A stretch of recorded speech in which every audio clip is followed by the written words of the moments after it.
Hello, everybody. Welcome back to the MaWSIG podcast. Today, we are recording our third episode with a very special guest. Joining us today, we have Viviane Kirmeliene. Vivi, how are you? I'm fine, and you, Marcus? I'm okay. Thank you very much for accepting my invitation. I'm really glad you're Oh, here. thanks for having me here. And today, we are going to keep on talking about the editorial world. We are going to talk about the key players in the editorial flow and a little bit about projects and this magic, when the manuscript becomes a book, because I think it's Yes. magical. Uh, so, Vivi, can you tell us a little bit about what you do today and the path that got you there? Well, I'm an author and an ELT editor. I work mainly with ELT materials and also with bilingual materials too, in the Brazilian context. And I have two companies, let's say. I have two different packagers. One is VK Editorial, and then we have BAZ Editorial, Space B Editorial, and we provide services to different to schools and publishers here in Brazil and abroad.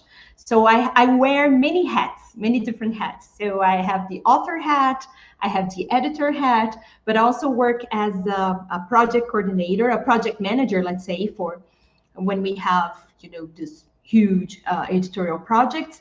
I'm also a consultant, a reviewer, so too many hats. So I do lots of different things.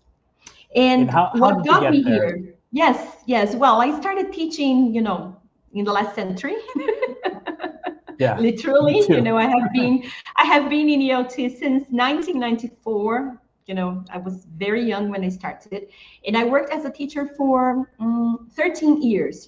Exclusively as a teacher for 13 years. I was a coordinator too for some time, and then I was kind of, you know, looking for new challenges because I was working at a very good school. We worked together, not in the same branch, Yeah, but for the same yeah, chain of schools, right, Marcus? yes, So I yes. was I was happy there, but I wanted more, and I didn't see what I could do there. I could be a coordinator, but I was not sure if that was exactly what I wanted. And then I got an opportunity in a publisher here in São Paulo as an academic consultant. So as a publisher, I started visiting schools and providing training to teachers. So teachers who adopted, our materials, our series. I went to these schools and helped the teachers. So this is how I started in the editorial world, not exactly as an editor, but working with materials at schools. After that, I changed jobs, still as an academic consultant. I started working at Pearson. And then at Pearson, I had the opportunity to join the editorial department, Kelly Tavares, who you also know. Yeah. She was the manager at the time. And then she said, oh, can we talk? And then, yeah, sure. I said, well, I think you have what it takes to be an editor. I said, me? I said, yeah, you. I told her, well, I love materials. I have been passionate about books, about textbooks. I think if people are watching us, they can see my library here. Yeah. All of them are textbooks to teach English or, resource books, etc. So I have been in love with books for a long time. And there's this huge coincidence because my first undergraduate course, which I quit, which I dropped, was Produção Editorial, which was Editoração at ECA USP. I didn't finish that. I Oh, studied, yes, I studied Produção Editorial at USP for 2 years. Then I quit because I wanted to be a teacher, So then I studied letras. I studied English at but what USP. was it? Was it a major? Like, A major, yes, it's a oh, major. I didn't know that existed. That's Yeah, interesting. yeah. It's a small course. There are only 15 places, every year, but it's very competitive. It's Oh, difficult to get in. so you So I dropped studied that for 2 course. years. I dropped because I Okay. said, "Oh, I'm not good enough for this." And I was a teacher. I was in love with teaching. I was in love with teaching. It paid all my bills. I said, I'm so happy. I'm happy. It pays my bills. Yeah. I do it well. So why am I going to continue? So then I dropped. I did vestibular again. The entrance exams for the university, and then I studied letras. So funny because like how many years? Almost 20 years, more than, yeah, over 20 years after that, I got back to the editorial world. So I joined the editorial department at Pearson in 2009. Yes, 2010. And then I worked as a development editor there for 2 years. Then I got pregnant. And I said, well, I think it's a bit too far. I think this is not going to work. While I was still pregnant, I knew that I wasn't going to get back to work after my maternity leave. And then I decided to go freelance as editor, author. I said, okay, bring me, send me the jobs. Yeah. Send me the jobs, I'm here, I can do, and then that's how VK Editorial started. This is how the story started with VK, and I have been freelance for 12 years now, almost 12 years. So almost 12 years that you have been in this editorial world, right? No, more than that. If you consider the world, I'm talking about 14 years. Yeah, because you started but as a freelance professional since 2012. And do you remember how I started working for Pearson? Yes, I do. Actually, you joined Pearson because of this change. When I moved from the academic department at Pearson, the academic consultancy, to the editorial world, said, well, we need a new academic consultant. And this is how you were hired, because you were also a teacher, you were also in the classroom, and then that's how you got the job. Yeah, it's interesting. I say that the editorial world is too small. The publishing world in general is too small. You have to be friends with everyone. Yeah, and we talk about the ELT world, and we usually mention that the ELT world is small, but the publishing world is tiny, right? Compared to the ELT world, like it's really, really small, right? Yeah, that's true. I hope it gets bigger because I want more people to have the chance and more job, everybody with more jobs, right? So I really want it to get bigger. Vivi, tell us a little bit about the editorial process. First, what is the editorial process and what does that involve? Well, the editorial process is, as in any process, a process that has a result, that aims at getting a result, which is, the material you're developing, either a textbook, a resource book, activities for a digital platform, it doesn't matter, right? Of course, that the process will change here and there because of this final project that you're going to have. But it's a process that has lots of players, many people involved in it, with different roles and different skills. So let's think of the more traditional, process. Let's imagine that you have a textbook. You have the series for teenagers. For example, you have to come up with the series for teenagers with 4 levels, for example, right? And you're developing it here, either for a publisher or a chain of PLSs, of private language schools, right? So you start with the author.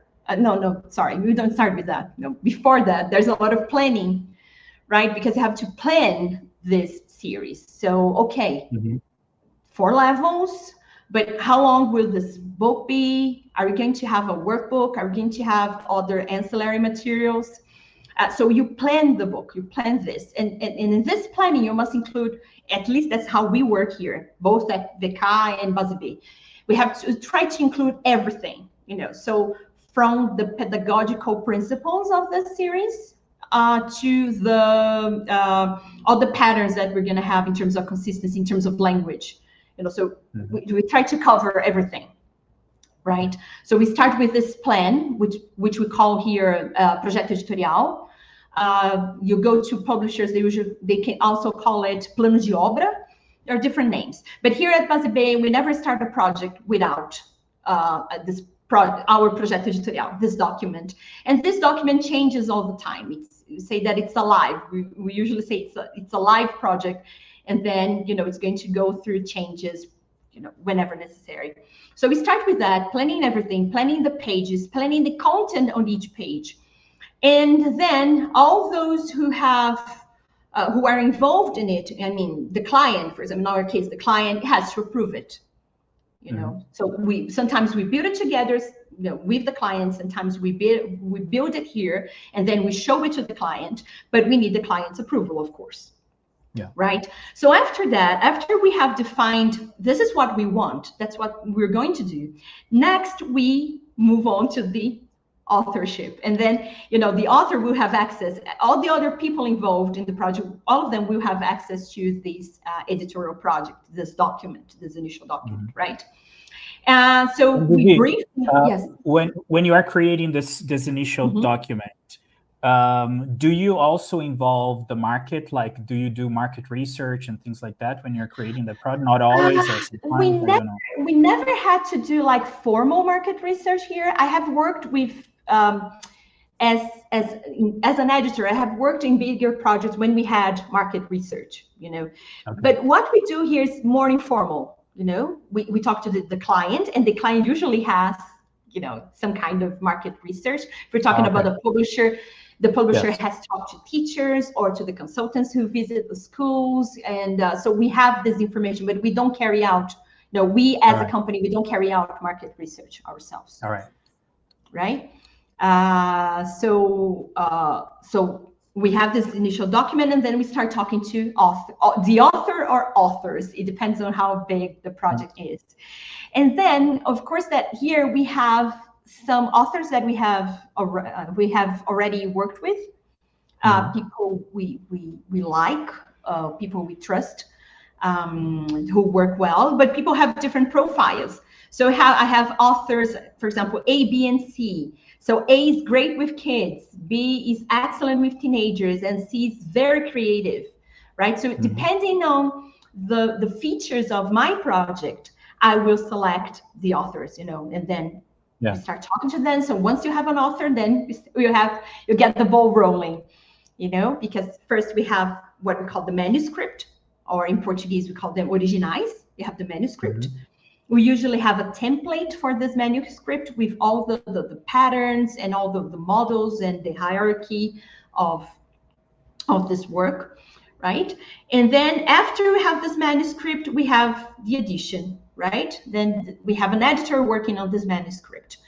One thing we do here both at BRAZ and VK, we have several steps of validation. We validate these all the time. So either me or Milena, when you have a project at BRAZ, we look at the documents. So we have an author working. So before, or sometimes even an editorial assistant does this task. So we have an author working on the manuscript. Like, for example, let's say that Unit 1 is ready. Before the editor works on Unit 1, someone will check the author's work. Right? Because this saves time. They say, but you have too many steps, but it saves time. Because, if there are some, because we can identify some issues very clearly. For example, something that happened recently here. We use a certain image bank, right? And the author selected pictures from another image bank that we don't work with, that we can't work with. Okay, so the editorial assistant, was able to find this right away and say, sorry, author, the manuscript is here, back to you, because we don't work with this bank. So this saves time, right? Yeah. So we have these moments that we validate things, and depending on the client and depending on the project, the client also reads the text, the material that we're creating, right? It depends a lot on the project. It depends a lot on the time and on the client's resources, because it takes time, So I have projects in which the client says, okay, sorry, I don't have time for that. I don't want to do it, or I don't know how to do it, because it happens too. So I just want the file ready to be printed. Okay, this is one thing. But sometimes say, no, I want to read the manuscript, I want to read the first proof, and I want to read the third proof, for example. It depends a lot on the client. And then after we have the manuscript is edited, we go to we have the art department that's going to typeset. And of course, that I didn't mention many other things that go on, that are going on backstage. Again, depending on the client, we also help them with the graphic project, with the layout, what we call in Portuguese projeto gráfico. We have partners who do that for us. You know, we have other companies that work with us with that. So we have these two. We have the client, you know, because it has to be beautiful, it has to agree with the project, but it has to be pedagogically sound too, you know. So we put all these things together when it comes to the layout of the materials. Then we also have the, oh my God, I forgot the word. It's not copy editor, it's the proofreaders. We also have the proofreaders, and then the proofreaders are going to work. If you have 3 proofs, we have 3 rounds of proofreading. So, you know, we have the proofreaders, and all in between, you know, we have either me or Milena looking at these files. If we have an external editor, the editor will also look at these files, look at these this content to see if everything is according to the original plan. Right. So as a company, you could be hired to do everything, like all the steps, or you could be hired to do some of the steps, right? Yeah, exactly. And that's what we do here. Sometimes we do what they call, for example, a critical review. We do this a lot. You know, we will look at other people's work, what other companies or other people are doing, even in-house, you know, and say, oh, look, you said that you have this social interactionist view here, but you have drilling. So there's a problem here. There's a problem, pedagogical problem. So we do that a lot too. So we can do anything, you know, in English. You know, English is our focus here. And let's talk a little bit about the PNLD, because I know that you're good at that and you've had several books approved. Is there a recipe, Vivi, now that you're so used to it? Is there a recipe? Is it always different? How do you go about the PNLD usually? You know, PNLD is something that I love and that I hate at the same time. No, I hate it when I'm writing it, but I love the result. I kind of, now I'm going to speak as an author, right? So now it's my author hat, and I'm going to be very honest here. It's a lot of work. It's too much pressure because there's a lot of money involved, a lot of people involved, and a lot of responsibility because you're talking about millions and millions of students. Pilares Essencial Inglês, which was the last series that was approved in PNLD, sold almost 1,200,000 copies. Wow. Yeah, so we're talking, and we're not a bestseller. You know, we sold all these, and we are not a bestseller. That's amazing. I mean, we're not on the top. You know, so it's a lot of responsibility because you're going to be in public schools, and when it comes to English, many times we're going to be the first and only contact that thousands and thousands of students have with the written language, with English as a written language, you know. So I get goosebumps because it's a lot of work. It's the second biggest textbook program in the world. The first one is the one in India. And, you know, yes. And we're talking about over, if you think of Fundamental Anos Finais, which is from 6th to 9th grade, we're talking about over 9 million books. 9 million students, sorry, not books, much more books. If you think of all I didn't know it was the second biggest. Oh my God. It's the second biggest. Yeah, yeah. And you're talking about India, which is much bigger than Brazil, you know, in terms of the population is much larger. So you asked me if there's a recipe after all this introduction, if there's a recipe. There is a recipe. I prefer to call it like a checklist, because there are things that you always need to pay attention and focus on, right? For example, the use of authentic materials. This is very important. BNCC is essential. You must have all those skills and objetos de aprendizagem. Everything must be there, must be in your book. So these are two things that, you know, BNCC, authentic materials, the view of English as a lingua franca because of BNCC, right? But then besides, then we have this huge dilemma for us, you know, and this is also something that makes it difficult for me to work with PNLD, which I love, by the way, but, you know, as I told you, when you're writing, it's oh my God. Yeah, I can It's imagine. that you have the reality of those. We have those people who are going to evaluate your book and say if your book is proper or not to be adopted at the schools. And we have the teachers and the students in public schools. And most of the time, they want completely different things.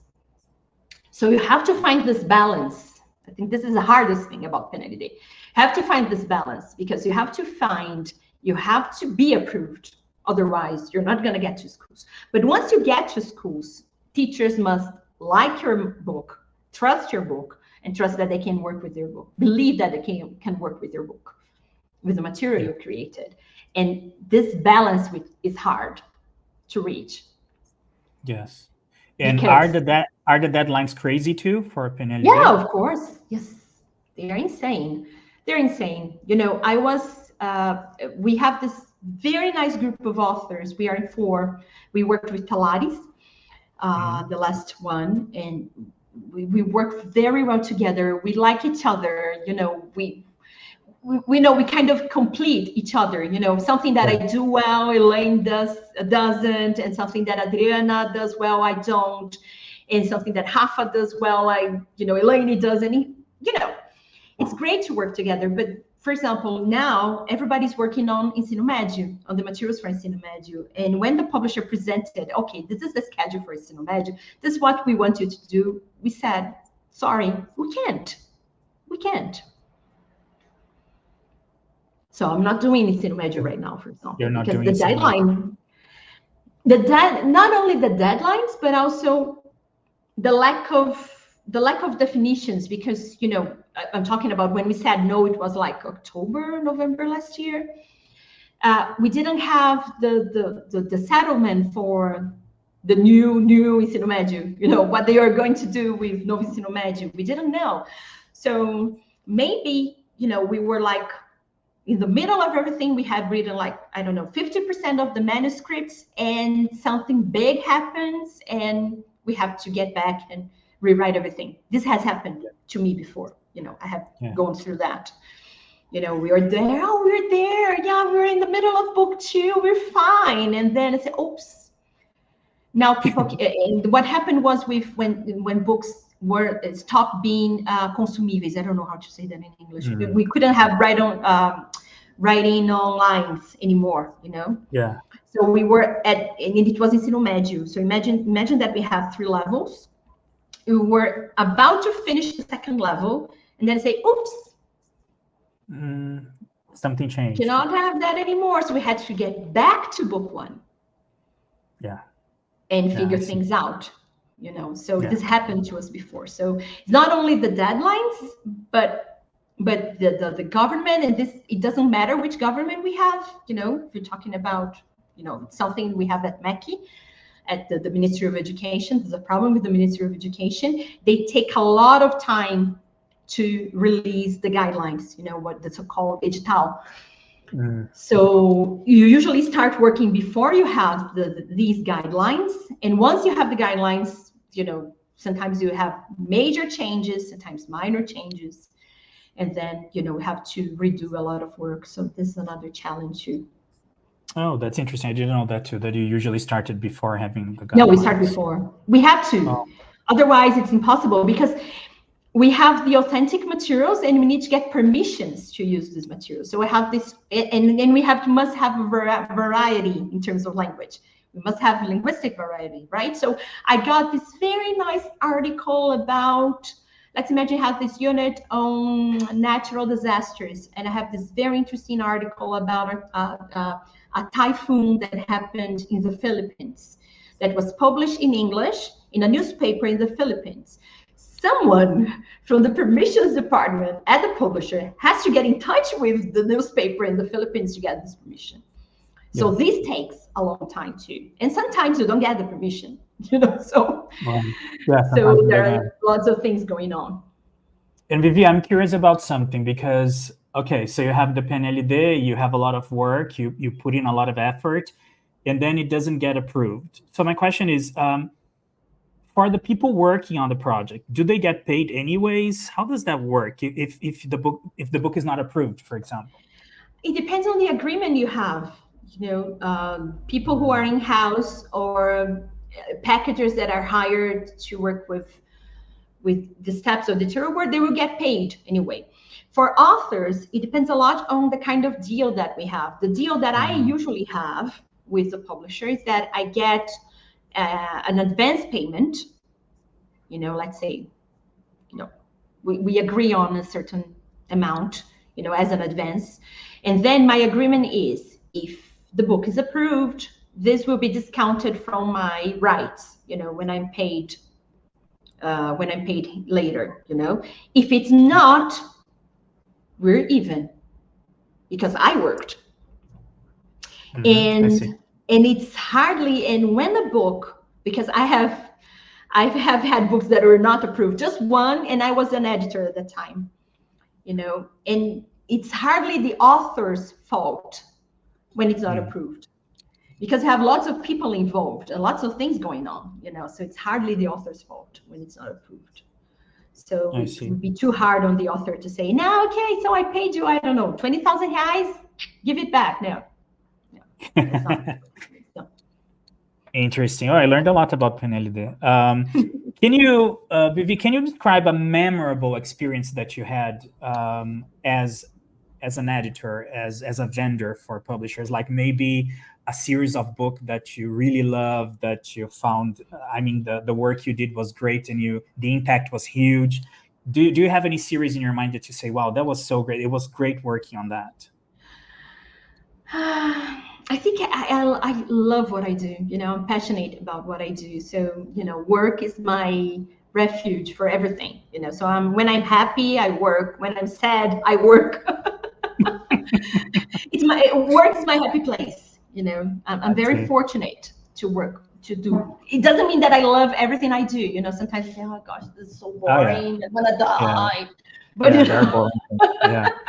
but most of the time, I really love what I do. I think when I think of the editor's hat, I think the most memorable experience for me, and also one of the most challenging ones, was coordinating the project for Experience Nova Escola, which is a series that was funded by Skills for Prosperity, which, by the way, is a program of the British government. Oh, that's nice. Yes, so I worked on that for 1.5 years. And we had this challenge. We had to create these materials for, it was a series, for Ensino Fundamental Anos Finais. And it had these regional versions. So we had a version for São Paulo, a version for Amapá, oh my Paraná, gosh. Mato Just like in the US. and Pernambuco. So we're talking about 5. So we had the national version, and we had 5 regional versions. That's very interesting. Yeah, and these materials are free. You can find them online. So some states decided to print the materials. I think Paraná has printed. I'm not sure right now. Amapá has certainly printed. Oh, that's amazing. For the students to use. It was funded by the British government, and it's free now. It's free of charge for anyone to use. It's a shame that very few people know about it. Oh my gosh, Vivi, I didn't know about that. Yeah, Send me if the you link. go to Nova Escola, if you go to Nova Escola, if you go to the website, and the idea is to have this book being used in public schools. Oh my gosh. Right, like Penelide books, And it was very challenging because I came up with the concept for the series. I say, okay, so how is this book going to be? How is this series going to be organized? So I came up with the concept. The pedagogical principles, the scope and sequence, the editorial project, Projeto Editorial, which I talked about, Projeto Editorial. And there was this huge team of people because we had the national authors and you had the regional authors too. So I had 32 authors, if I'm not mistaken. Yeah, 32 authors and 8 editors. Wow, huge. It was fun. It was fun. Huge. Yeah, and then and it's a shame that very few people know about it because it's a shame. It's so sad. So it was very challenging, and it's How long free. ago You can was find it that? online. Sorry? How long ago was that project? Gosh, I think it was ready because it was in the middle of COVID, the pandemic. Oh, I see. And then I get completely lost with the dates. But I think we started working. Yes, it was in March. Started working March 2020, with the virus. The virus started working, we started working. Around. And it was ready. It was ready in 2021, if I'm not mistaken. I'm going to have a look at that because I'm like 3 years ago. Yeah. I'm very You go to Nova now. Escola website, Associação Nova Escola, and you look for Experience X with an X. Experience Nova Escola, and then you can find all the books. We have teachers' books and students' books, like a regular series, 8 units with audio material, everything that we have in a regular series. But a different approach. It's very different from Pen Day. It's much more doable than the materials in Pen Day. Very, very nice. Vivi, one last question. Yes. If you have to think about your job today as a whole, what is the greatest challenge for you today?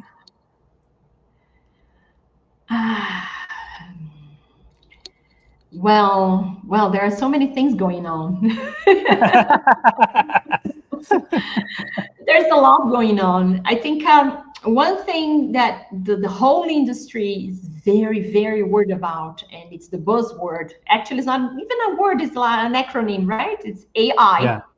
Yes. Artificial intelligence. I don't think it's a challenge for me, but I think it's something that the whole industry has been talking about. We have people who are very excited about it, people who are terrified, sometimes I'm gonna lose my job. I'm gonna lose my job. I was on the terrified side, Are you still there? No, I'm not. I'm not that excited either. I'm not that excited either.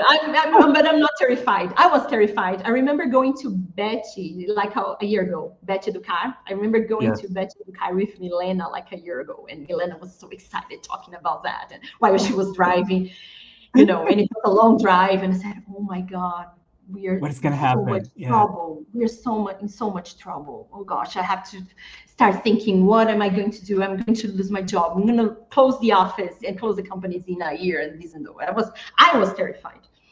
Yeah. I almost started like hyperventilating in the car. Yes, I think I'm gonna have to have a whole season about that, because all the people I talked to and I asked this question, they said the same thing. So yeah, but I think it's a buzzword today, and it's here to stay, I guess. But the thing is, how do we use it? How should we use it? What do we do with that? Are we going to lose our jobs or not? So no, we're not going to lose our jobs. I don't think we're going to lose our jobs. I mean, there will be fewer jobs. So there will be fewer jobs because, and it's funny because, like 2 weeks ago, I got a message on my phone and said, "Hi, Vivi, so how are things?" And then, basically the person wanted to know what my views were on AI, on the use of AI in the industry, I see. And then I told her, look, from what I see, we have clients who have banned it completely, said, don't use it. You can't use it, and for different reasons. Some of them simply say don't, and don't explain why. Others have very good reasons I agree with, for not using AI. But on the other hand, I have other clients who are using it a lot, yes. Crazy. It's crazy, And some people said to me that they're using AI like in-house to speed up the process, like to speed up some processes inside. Which is what we do here. So this is how we use AI here. We use it to basically to generate ideas. Ideas, right? Ideas. And speed up some things. Because, I'm so curious, there are lots of things on my to-do list, things that I want to do and things that I want to learn, this and that. And Miguel Nicolelis, who's a scientist that I really admire, he has gone to several places, like podcasts. He has been interviewed in several places, and he claims that AI is not either artificial nor intelligent. I want to understand why. It's a thief. You know, I haven't had a chance to watch him. You know, but Oh, he's saying that he's not either intelligent or he's not either artificial or intelligent.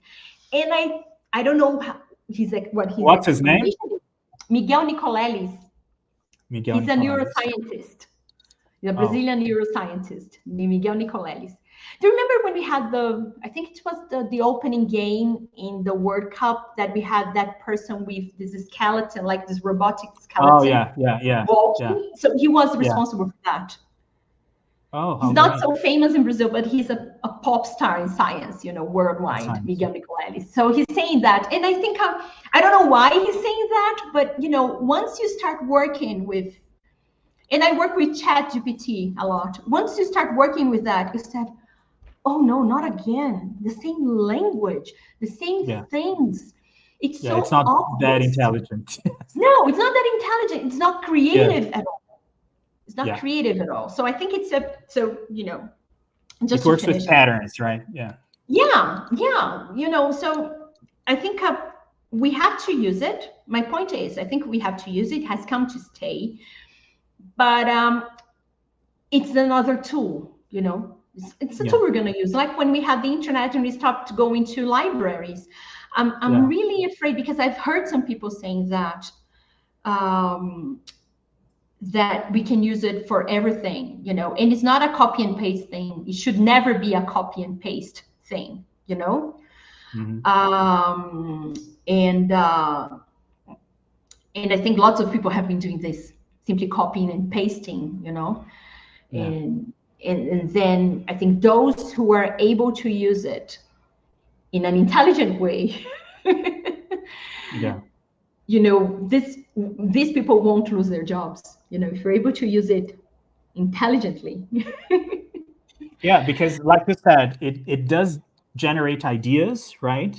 But I think it's not perfect. It's far from being perfect. I mean, I think they're going to have to work on that, and it has to evolve. It has to get better. Yeah. Oh, no, this again. Oh my God. And I think we're going to have to learn how to prompt it correctly to get the answers we want, right? Yes, I think this is key. This is key. You know, we have to prompt it correctly. But sometimes, even if you insist, you insist, you get okay, I just give up, you know. Because sometimes it's not able to understand you, you know, and I think it's a limit that the technology has right now. I don't know, you know, it's going to improve a lot. But I see that there are some issues, you know, and why I think I agree with those who say, for example, let me give an example of someone who said, a client that said, no, don't use it. Not exactly a client, because, you know, I'm working with them as an author. It's an international publisher, one of the big four. Yeah. And when was that? I think it was May or June last year. I received this email, which was the general email to all the authors who work for that publishing company, for that publisher, something like this, dear author.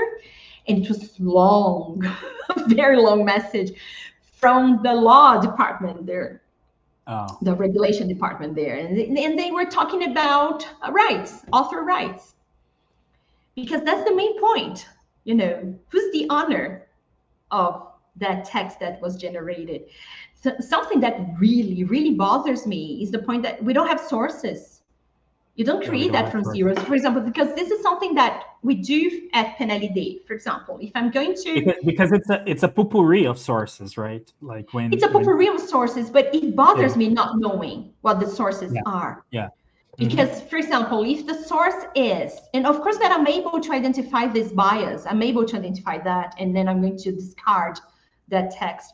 But if, for example, if the source is, let's say, I don't know, Fox News, I don't want that text. Please no. Please for example, you know, or a far-right pamphlet, for example. I don't want that source. And we know there is bias. People have shown that there's bias, you know? Yes. Yes. So I think we have, sorry, I got a bit lost, you know, talking about the problems, but I think the problem is when it comes to rights, the problem is twofold. We have the authors who are not being mentioned, or those content producers that are not being mentioned, but you also have the fact that you don't know what the source is. So me, you know, Viviane, I can identify and say, I don't want, this is bullshit. I don't want this. But my daughter, who's 11 years old, is not able to identify it. Yes. So you see, so you have this.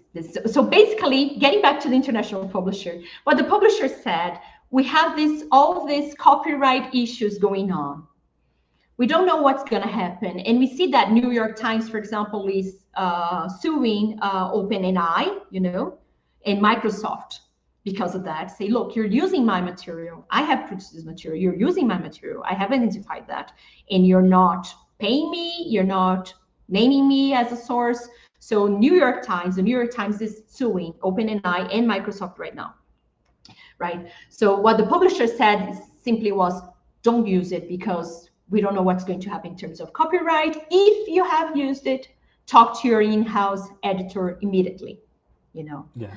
So this is an example of someone who's not using. Yeah. But on the other hand, I work with several clients that I looked at, the first time I came across it, said, this is not human generated. And then I got back to the client and say, this is not. And the client said, yeah, it's okay. We know that. We want it to be this way. And then there's an extra thing, just to finish, Mark, sorry. There's an extra point here. When it comes to ELT materials, I think if you have to simply copy and paste, I think and you're talking about, let's imagine that's a reading text. Let's say it's an article, and then later on you're going to ask a student to write an article on the same theme, and you're providing that reading text as a model, and you have this just copy and paste thing. I think it's really unfair with the students because we're providing them with a model that was not human generated, and they won't be able to reproduce. So I think this is something that I personally feel as unfair. Yeah, there are a lot of small things, and because it's a new thing for us, I don't know how new that is. Here in Brazil, it's kind of new for us, like this. Yeah, I don't know if it's new in the world. ChatGPT was launched in November 2022. Yeah, and I see that the people I have talked to, they said the same thing. Like, we don't know yet how far we can go regarding the law because it's not clear yet. Like, so how far can we go with ChatGPT? Is it ethical? It's not ethical. Is it what do we call when we copy stuff? Is it plagiarism or not? Right. So there are some questions that have to be answered. And when you work with plagiarism tools, because I have plagiarism tools, plagiarism tools are not able to detect it. No, they don't. I have tested. They don't. Yeah, because I have read things that say, for example, what ChatGPT does is like, so it gets information from several sources, and then it creates an original text using those several sources. So they don't consider it to be plagiarism. But that's my point. You have to mention those sources. I must have the right to know the sources. Yes. To see if I want to have those sources, Yeah, I we have to know where the example about information Fox is coming News from. and Extreme, exactly. Right? Exactly. I agree. Vivi, oh my gosh, 43 minutes. It was a nice chat. No, it was nice. Vivi, thank you very much for sharing your knowledge with us. Thank you. I learned a lot about the PNLD because I know you know a lot about it. I think we should have maybe, I'll interview you again just to talk about PNLD because I think there's so many things we started talking about it, but we didn't explain exactly what it is. Yeah, it's huge, right? Yeah, it's a public program that sells the government buys books to distribute to students in public schools. It's the basic definition. Yeah, that's it. Vivi, thank you so much for being here. I loved talking to you. It was very nice. You guys, so tune in for our next episode, our last episode of season 1. And thank you very much for being here with us. Bye-bye. Thank you. Bye-bye.